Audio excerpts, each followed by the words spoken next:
현미경 바이블 강의 시간, 오늘은 85번째, 누가복음 7장 28절 천국에서 지극히 작은 자라는 제목을 가지고 말씀의 은혜를 함께 나누고자 합니다. 여러분, 천국에서 큰 자가 있고 작은 자가 있는데 지극히 작은 자가 누구일 것 같습니까? 성경은 누구이라고 말해주고 있습니까? 누가복음 7장 28절 오늘 본문 말씀, 내가 너에게 말하노니, 예수님께서 하신 말씀입니다. 여자가 낳은 자 중에 요한보다 큰 이가 없도다. 그러니까 여자가 낳은 것은 세상 모든 사람들이죠. 예수님만이 성령으로 잉태된 자였고요. 그러니까 세상 모든 사람들 중에 세례 요한보다 더 큰 이가 없다 하는 말입니다. 그러나 하나님 나라에서는 극히 작은 자라도 저보다 크니라 말합니다. 그래서 천국에서 작은 자들이 있는데 그 작은 자보다 더 작은 자가 누구냐? 바로 세례 요한이다 하는 이런 말씀을 해주고 있습니다. 세상에서 큰 자는 누구일까요? 체력이 강한 자, 지력, 아는 것이 많은 사람, 그 다음에 물질이 많은, 재력이 강한 사람, 많은 사람, 그 다음에 인력이 많은 사람, 많은 사람을 고용하고 많은 사람 다스리는 사람, 이 사람이 세상에서 크다 이렇게 말해집니다. 그러나 천국에서는 이러한 것이 전혀 상관이 없는 것이고, 천국에서는 영역이 필요한 것입니다. 이거는 믿음, 소망, 사랑, 이 세 가지를 통해서 얻어지는 것인데, 영감이 있어야 되고, 영분별력이 있어야 되고, 영적 지혜가 있어야 되고, 그 다음에 영역이 있어야 되고, 영권이 있어야, 이러한 사람이 바로 천국에서 큰 자가 되는 것이 아니겠습니까? 그러면 세례 요한이 왜 천국에서는 지극히 작은 자가 되었는가? 이거는 우리가 세례 요한의 삶을 통해서 어려서부터 죽기까지 그 삶을 통해서 어떤 과정이었는가를 살펴보면서 우리가 알아야 될 것입니다. 첫 번째, 세례 요한은 모태에서 어떤 사람이냐? 누가복음 1장 40절에 사가랴의 집에 들어가 엘리사벳에게 문안하니, 마리아가 지금 엘리사벳에서 갔던 것입니다. 엘리사벳이 마리아의 문안함을 들으매 아이가 복중에서 뛰노는지라. 엘리사벳의 복중에 있었던 아이는 바로 세례 요한이라. 엘리사벳의 성령이 충만함을 입어 보라, 내 문안한 소리가 내 귀에 들릴 때에 아이가 내 복중에서 기쁨으로 뛰놀았도다 말합니다. 이 아기 세례 요한은 모태에서도 마리아의 뱃속에 있는 예수 메시아가 오심을 보고 뛰어 기뻐하며 이렇게 찬양했다 하는 이런 말이 되겠습니다. 그러므로 모태에서부터 세례 요한은 큰 자였던 것입니다. 자, 그런데 이제 세례 요한이 자라서, 그는 사가랴는 누구였느냐? 제사장이었습니다. 제사장의 아들이니까 그도 제사장입니다. 제사장은 레위족이었으니까 사가랴는 자기도 제사장이 될 판인데, 그는 모든 것을 다 버리고 광야에 나가서 광야에 애치는 자의 소리가 되었습니다. 마가복음 1장 4절, 세례 요한이 이르러 광야에서 죄사함을 받게 하는 회개의 세례를 전파했다 하는 말입니다. 6절에는 요한은 약대틀을 입고 허리에 가죽띠를 띠고 메뚜기와 석청이를 먹더라. 그의 의식주가 광야에 살면서 살았기 때문에 아주 미소한 이란 어려운 삶을 살면서 그가 전파에 가로되, 나보다 능력이 많으신 이가 내 뒤에 오시나니 나는 굽혀 그의 신들매를 풀기도 감당치 못하겠노라 이렇게 말합니다. 바로 세례 요한의 겸손과 모든 세상의 부귀영화, 세상의 큰 것들 다 버리고 광야에 나가서 이런 일을 했다, 겸손히 했다 하는 말입니다. 그러면서 마태복음 3장 2절 회개하라 천국이 가까웠느니라 외쳤던 것입니다. 그뿐 아니라 세례 요한은 광야에서 세례를 주었습니다. 마태복음 3장 11절 나는 너희로 회개케 하기 위하여 물로 세례를 주거니와 회개케 하기 위하여 물로 세례를 주거니와 내 뒤에 오시는 이는 나보다 능력이 많으시니 나는 그의 신을 들기도 감당치 못하겠노라. 그는 성령과 불로 너에게 세례를 주실 것이요. 예수께서는 세례 요한에게 세례를 받으셨습니다. 예수님은 누구도 물 세례를 주지 않았습니다. 그러나 물 세례는 세례 요한이 주기를 시작했고 예수님의 제자들이 물 세례를 주었던 것입니다. 예수는 오직 성령 세례와 불 세례를 행했던 것입니다. 성령 세례와 불 세례를 주신 분이 바로 예수님이십니다. 그리고 예수를 증거한 세례 요한입니다. 요한복음 1장 29절에 이튿날 요한이 예수께서 자기에게 나오심을 보고 가로되 보라 세상 죄를 지고 가는 하나님의 어린 양이로다. 이렇게 증거했습니다. 세상 죄를 담당하는 어린 양이라 이렇게 증거했습니다. 또한 32절에는 요한이 또 증거해 가로되 내가 봄에 성령이 비둘기같이 하늘로서 내려와서 그의 위에 머물렀더라.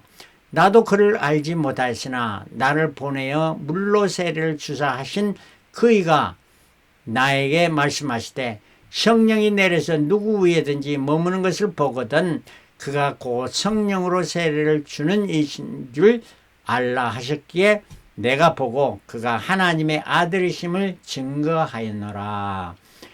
바로 세례 베풀 때 일어났던 성령이 비둘기같이 일고 하나님의 음성이 이는 내 사랑하는 아들이라 하는 음성이 들렸죠. 이러한 것을 영안이 열리고 체험했던 자가 세례 요한이었습니다. 세례 요한은 이토록 아주 성령이 충만해서 이러한 영적인 것을 알게 되었고 이러한 것을 증거했던 것입니다. 또한 요한복음 1장 35절에 또 이튿날 요한이 자기 제자 중 두 사람과 함께 섰다가 예수의 다니심을 보고 말하되 보라 하나님의 어린 양이로다. 두 제자가 그의 말을 듣고 예수를 줬거늘. 이렇게 예수님을 보고 하나님의 어린 양이라 이렇게 말하니까 보고 있었던 그 두 제자, 그러니까 세례 요한의 제자들 누구죠? 한 사람은 시몬 베드로의 형제 안드레였고 다른 한 제자는 야고보의 형제인 사도 요한이었답니다. 이렇게 안드레와 사도 요한이 세례 요한의 제자였으나 그 세례 요한을 떠나서 예수님의 제자가 되었다는 사실입니다. 자, 그리고 나서 이제 세례 요한이 그 다음에 말년에 투옥이 됩니다. 마태복음 11장 2절에 요한이 옥에서 그리스도의 하신 일을 듣고 제자들을 보내어 예수께 여짜오되 오실 그이가 당신이 오리까 우리가 다른 일을 기다려오리까. 이렇게 요한이 제자를 보내고 예수에 대해서 이렇게 물어보라 해서 그 요한의 제자들이 와서 물었던 것입니다. 그리고 나서 예수님께서 자기 자신을 선포하고 이야기하고 내가 이런 일을 행했다. 그리고 천국 전파하러 왔다 하는 이런 말을 하시면서 그 제자들이 돌아가니까 예수께서 그 자기 제자들에게 말하는 누구든지 나를 인하여 실족하지 아니한 자는 복이 있도다 하시니라. 그 지금 누구든지 할 때 여기는 누구를 말해주고 있습니까? 누구 중에 하나는 바로 세례 요한입니다. 세례 요한이 지금 실족해가지고 감옥에 갇힌 어려운 고통 중에 있으니까 예수에 대한 분명한 그 고백을 못하고 예수가 진짜 메시아인가 아닌가 이렇게 의심하면서 질문했던 실족하는 상태가 되어버렸던 겁니다. 그러므로 말미암아 세례 요한의 시작은 창대했습니다. 모태에서 창대해서 세례를 주고 전파하고 이러한 것은 상대했으나 그 나중은 힘이 미약하게 돼 믿음이 떨어지게 됐다 하는 말입니다. 세례 요한은 왜 이런 일을 했을까요? 불의를 지적하고 회개하라 외쳤을 뿐입니다. 불의를 보고 그걸 지적했습니다. 지적하고 회개하라 외치는 일을 했습니다. 그는 무엇이 문제였습니까? 세례는 왜 실족했을까요? 우리가 세례 요한이 우리에게 주는 교훈을 잘 생각해 봐야 됩니다. 그는 죄사함을 위한 회개와 물 세례만 알고 그것을 외쳤습니다. 그는 불의를 정죄했으나 그 실상은 다 알지 못했던 것입니다. 마가복음 6장 18절에 이는 요한이 헤롯에게 말하되 동생의 아내를 취한 것이 옳지 않다 하였습니다. 헤롯에게 그렇게 헤롯의 잘못을 정죄하고 지적했습니다. 19절에 헤로디아가 빌립의 헤롯의 동생의 아내인 헤로디아가 요한을 원수로 여겨 죽이고자 하였으되 하지 못한 것은, 그러니까 죽이고자 한 사람은 누구였냐는 아내가 된 헤롯의 아내가 된 헤로디아가 그랬다 하는 말입니다. 근데 20절에 헤롯이 요한을 의롭고 거룩한 사람으로 알고 두려워하여 보호하며 또 그의 말을 들을 때 크게 번민을 느끼면서도 달게 들음이라. 이런 말을 듣고 자기가 번민했습니다. 번민해서 그러나 그 말을 달게 들었습니다. 그러니까 헤롯 왕이 요한의 말을 듣고 달게 들으면서 번민하면서 고민했다 하는 말입니다. 바로 이는 회개에 가까이 왔었다 하는 말입니다. 이 상황을 보면서 우리가 깨달아야 할 것은 실로 헤롯 왕보다 그 동생의 아내였던 헤로디아가 문제였습니다. 그래서 헤롯이 헤로디아를 조국에서 동생을 떠나서 자기 아내로 삼았다기보다 헤로디아가 바람을 피우고 헤롯 왕에게 가까이해서 이거 했다는 것이 말입니다. 왜냐하면 헤로디아가 요한을 죽이려고 했습니다. 그 결과로 나중에 헤로디아가 자기의 딸을 충동시켜서 세례 요한의 목을 요구해서 결국 세례 요한이 죽게 됩니다. 죽임을 당하게 됐죠. 목베임을 당하게 됐습니다. 자, 이토록 해서 세례 요한이 죽임을 당했는데 그는 예수를 증거했으나 제자되어 예수의 제자되어 따르지는 않았습니다. 예수는 제자를 삼고 많이 했으나 자기 자신은 세례 요한도 자신이 자기 했던 것을 다 버리고 예수를 쫓았으면 사도 바울과 베드로보다 더 유명한 이러한 제자가 되지 않았겠습니까? 그렇지 않았다는 거예요. 네 번째는 그는 말로만 증거했습니다. 보라 세상 죄를 지고 가는 하나님의 어린 양이라 말로만 해서 행함이 부족한 신앙을 가졌습니다. 그러니까 자꾸 남의 잘못을 보고 지적한 거 아니겠습니까? 성경은 누가복음 9장 24절 아무든지 나를 따라오거든 자기를 부인하고 날마다 제 십자가를 지고 나를 좇을 것이니라. 성경은 말씀해 주고 있습니다. 다섯 번째, 그는 예수를 증거했지만 예수를 바로 알지 못했습니다. 하나님의 어린 양인 것은 알았지만 그가 세상 죄를 지고 십자가에 달리고 모든 그를 믿는 자의 죄를 사해 주시는 구세주이심을 그가 믿고 그 구세주를 따르지 않고 구세주를 영접하지 않았다는 사실입니다. 빌립보 3장 8절에 또한 모든 것을 해로 여기면 내 주 그리스도 예수를 아는 지식이 가장 고상함을 인함이라. 예수를 아는 것이 다른 무엇보다도 최고라는 이란 말입니다. 성경을 줄줄이 외우고 말씀에 그것을 따라서 다 실천하고 그것보다 더 중요한 것은 예수님을 아는 것이 가장 중요하다 하는 말입니다. 왜? 그래서 우리 찬송가 있지 않습니까?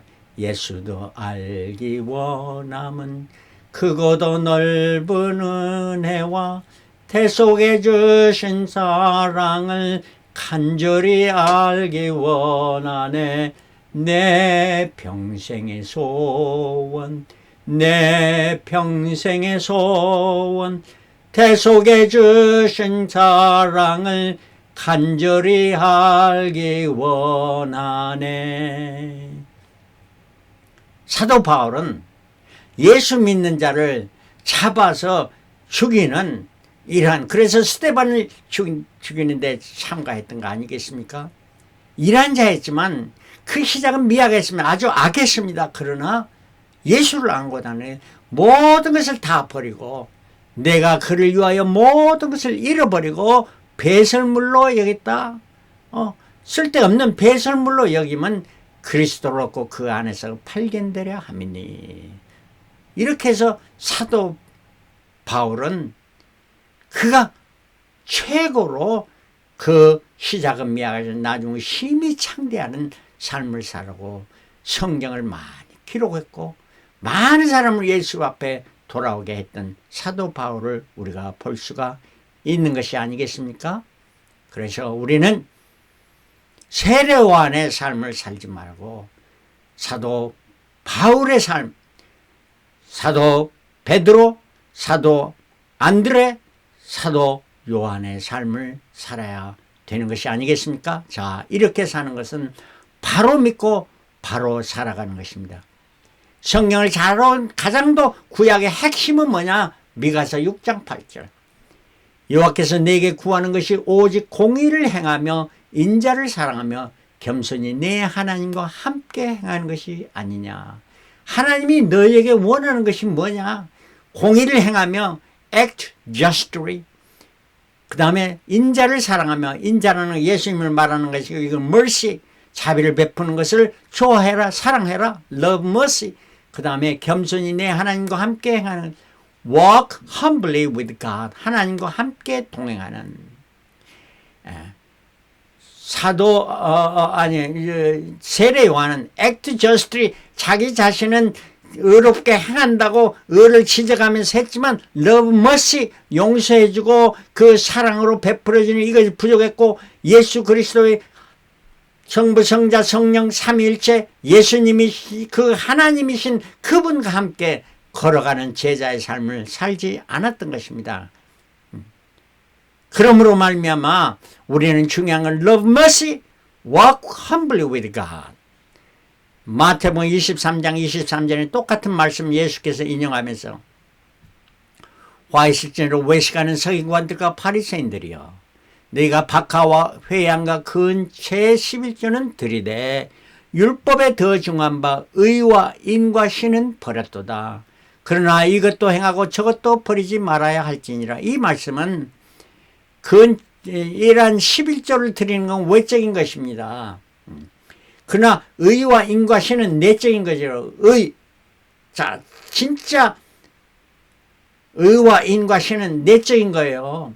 그리고 이걸 외적으로나 내적으로나 다 하나님의 온전하심 같이 온전함에 이르는 것이 신앙의 길이고 이것이 바로 믿고 바로 살아가는 사람입니다.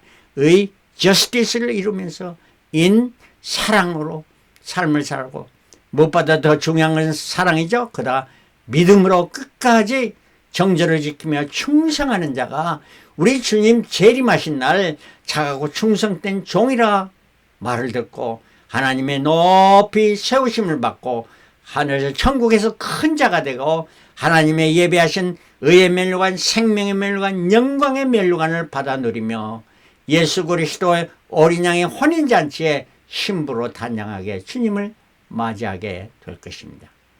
여호와 여러분들이 다 이러한 참신앙의 삶을 살아가고 참다운 삶을 살아가는 저와 여러분들이 되시길 그리심으로 축원합니다. 할렐루야 아멘. 할렐루야 아멘.